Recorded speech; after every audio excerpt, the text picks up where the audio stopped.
Assalamualaikum warahmatullahi wabarakatuh. Perkenalkan, nama saya Eva Siti Aziza, NPM 0211119205, kelas 5 Ekstensi Manajemen. Di sini saya akan menjelaskan kasus etika bisnis yang dilanggar oleh PT Alpen Food Industry. PT Alpen Food Industry yang memproduksi es krim pendatang baru yang terkenal murah, AIS tersandung masalah tenaga kerja. PT Alpen Food Industry melakukan eksploitasi SDM yang berlebihan, melanggar kode etik bisnis dan ketenaga kerjaan, melakukan pemangkasan biaya produksi dengan bertindak tidak etis terhadap karyawan. Banyaknya korban akibat perlakuan tidak mengenakan PT Alpen Food Industry, mulai dari karyawan yang jaringnya terpotong, terkena penyakit bronkitis saat produksi, hingga gangguan pernapasan akibat kebocoran pipa gas. Selain karena quality controlnya yang mengecewakan, PT Alpen Food Industry juga bertindak sepihak dalam urusan upah. Dikabarkan PT Alpen Food Industry membayar gaji karyawan buruh di bawah UMR dan memberikan bonus yang tidak sesuai yang dijanjikan. Selain itu, PT Alpen Food Industry juga punya masalah ketenaga kerjaan mengenai kontrak buruh yang harusnya berubah dari buruh kontrak menjadi buruh tetap. Federasi Serikat Buruh Demokratik Kerakyatan selaku federasi yang dimana Serikat Gerakan Buruh Bumi Indonesia PT Alpen Food Industry menjadi anggotanya. Dengan ini menjelaskan permasalahan hubungan industrial antara pihak pekerja dengan pengusaha PT Alpen Food Industry sebagai berikut. Yang pertama itu penurunan upah pada tahun 2014 sampai 2016. PT Alpen Food Industry menggunakan KBLI 1520 makanan terbuat dari susu yang diubah menjadi KBLI es krim pada tahun 2017. Nilai upah buruh mengalami penurunan dari upah sektor 2 menjadi upah minimum kabupaten atau UMK. Jika mengacu pada upah minimum tahun 2019, maka buruh kehilangan upah sebesar 280 ribuan. Oleh karena itu, sejak tahun 2018, buruh telah memperjuangkan agar perusahaan memberikan tambahan upah. Namun, setiap tahun perusahaan hanya menaikkan upah sebesar Rp5.000 saja. Pada tahun 2019, upah yang berlaku di PT Alpen Food Industry adalah UMK dengan tambahan Rp10.000, yang dimana yang biasa diberikan uang makan sebesar Rp15.000 per hari dan uang transport sebesar Rp5.000 per hari, tunjangan kehadiran sebesar Rp200.000 per bulan yang hanya dapat diambil apabila tingkat kehadiran mencapai 100% tanpa sakit, izin, apalagi alfa. Hal ini sangat sulit dicapai oleh buruh operator biasa yang bekerja di bawah tekanan target, sistem rolling, dan kondisi kerja yang tidak memadai. Yang kedua yaitu mutasi demosi dan sanksi yang tidak proporsional. Pemindahan ini dilakukan secara sepihak dan seringkali ditempatkan di posisi yang lebih berat, yakni ke bagian produksi. Ada juga yang didemosi setelah ikut mogok sehingga upah dan tunjangannya diturunkan. Pengusaha tidak peduli buruh memiliki penyakit tertentu. Surat peringatan atau SP yang terlalu mudah diberikan kepada pekerja tanpa pembinaan terlebih dahulu. Yang ketiga, pekerja sulit mengambil cuti. Perusahaan mengharuskan buruh mengurus sendiri formulir cuti dengan prosedur sebagai berikut. Yang pertama, mengambil formulir di office dan menandatangani permohonan cuti. Kedua, meminta tanda tangan leader atau leader group. Dan yang ketiga, meminta tanda tangan supervisor. Keempat, meminta tanda tangan manajer produksi atau asisten atau penerjemahnya. Dan yang keempat, meminta tanda tangan HRD menyerahkan kembali ke office. Bisa dibayangkan prosedur ini sangat menyulitkan. Seringkali orang-orang yang harus dimintai tanda tangan tidak berada di satu lokasi dengan pekerja. Ditambah lagi buruh kerap dicecar dengan pertanyaan, khususnya saat berhadapan dengan asisten dan translator.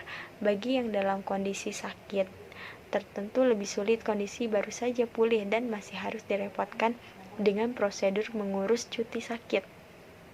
Kasus yang keempat yaitu hari total kasus keguguran yang kami terdata sebanyak 21 kasus, bahwa pekerja atau buruh perempuan yang bermaksud untuk meminta cuti haid karena merasakan sakit diharuskan diperiksa di klinik terlebih dahulu oleh dokter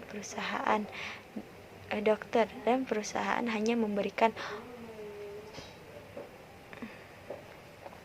Kasus yang keempat yaitu hari total kasus keguguran yang kami terdata sebanyak 21 kasus, bahwa pekerja atau buruh perempuan yang bermaksud untuk meminta cuti haid karena merasakan sakit diharuskan diperiksa di dokter ataupun di klinik terdahulu. Namun perusahaan hanya diberikan obat pereda nyeri serta permohonan izin cuti biasanya tidak diberikan oleh pihak pengusaha, bahwa pekerja atau buruh perempuan hamil masih dikenakan target produksi seperti biasa dan tidak mendapatkan keringanan apapun ataupun pembebasan target meskipun kehamilan telah dilaporkan kepada atasan atau pihak pengusaha, bahwa pekerja atau buruh perempuan hamil masih dikenakan pekerjaan yang tergolong di antaranya dengan posisi kerja berdiri dan mengangkat berat beban yang banyak. Kasus yang kelima yaitu bonus dibayarkan dengan cek kosong dengan perjanjian bersama pada 4 Januari 2019 yang isinya bonus sebesar 600 juta untuk 600 orang yang akan dibayarkan dengan cek yang dapat dicairkan setelah 1 tahun sebesar 300 juta dan sisanya dicairkan dengan cara dicicil, yakni sebesar 25 juta per bulan. Ternyata saat berusaha mencairkan pada 5 Januari 2020, cek tersebut tidak terdapat resinya, dan saat berusaha mengkonfirmasi kepada pihak perusahaan, dia hanya mengatakan perusahaan pembayar sudah tutup.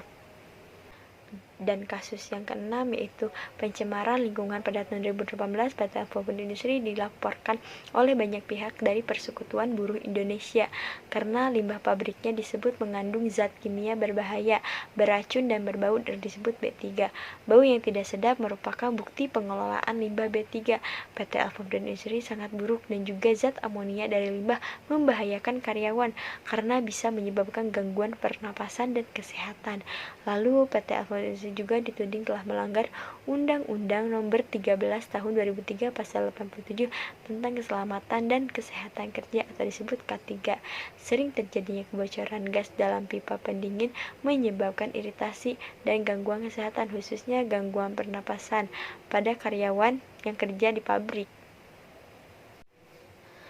Dari berbagai permasalahan, berikut upaya yang telah dilakukan adalah: yang pertama, telah melakukan perundingan bipartis sebanyak 5 kali, dan yang kedua, telah dilaporkan kepada Bidang Pengawasan Ketenagakerjaan Wilayah 2 Jawa Barat pada November 2019, tetapi prosesnya sangat lambat. Dan yang ketiga, melaporkan masalah ini ke Komnas HAM yang akan menindaklanjuti dengan mediasi, namun sampai saat sekarang belum terrealisasikan. Yang keempat, telah melaporkan kepada Polres Bekasi Kabupaten mengenai dugaan pidana memperkerjakan ibu hamil pada malam hari dengan dasar hukum peraturan daerah ketenagakerjaan, namun laporan tersebut tidak diterima karena dasarnya menggunakan peraturan daerah atau disebut Perda. Komite Solidaritas Perjuangan untuk Buruh AIS dengan ini menyatakan sikap penyelesaian kondisi kerja yang buruk di pabrik es krim AIS dapat dilaksanakan dengan pemenuhan tentuan sebagai berikut. Yang pertama, pekerjakan buruh hamil di siang hari, jangan dipekerjakan malam hari. Beban kerja beratnya dikurangi dan lakukan pemeriksaan atas banyaknya yang keguguran. Yang kedua, cuti haid, jangan dipersulit dan tanpa syarat. Yang ketiga, mempermudah pengobatan dan rujukan. Akses BPJS, jangan ada penolakan dalam memberi rujukan dan bebaskan buruh untuk memilih jalan pengobatan tanpa sanksi yang merugikan. Yang keempat, batalkan skorsing dari PHK yang sewenang-wenangnya. Yang kelima, batalkan surat peringatan atau SP sewenang-wenangnya. Dapat kita simpulkan bahwa tindakan PT Alfa ini sangat menyalahi etika bisnis dan kode etik. Tindakan yang harus dilakukan PT Alfa Industri adalah mendengarkan jeritan pada buruh dan menyelesaikannya dengan tuntutan yang dipinta. Pemindahan karyawan kontrak ke aktif, misalnya gaji yang di atas UMR dan lain-lain. Solusi lainnya yang bisa dilakukan adalah dengan adanya pengawasan ketat dari pihak pemerintah sebagai pembuat regulator yang harus ditaati karyawan, mulai dari lingkungan, limbah hingga hak karyawan.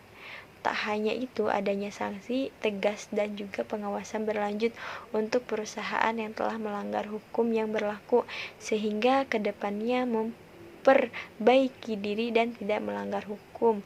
adalah hal yang tidak kalah penting. Pemerintah sebagai pihak yang harusnya mensejahterakan rakyat tidak boleh tutup mata dengan keadaan para warganya yang direbut hak asasi kemanusiaannya oleh para pembisnis. Berikut yang dapat saya sampaikan. Mohon maaf apabila ada kesalahan. Wassalamualaikum warahmatullahi wabarakatuh. Terima kasih.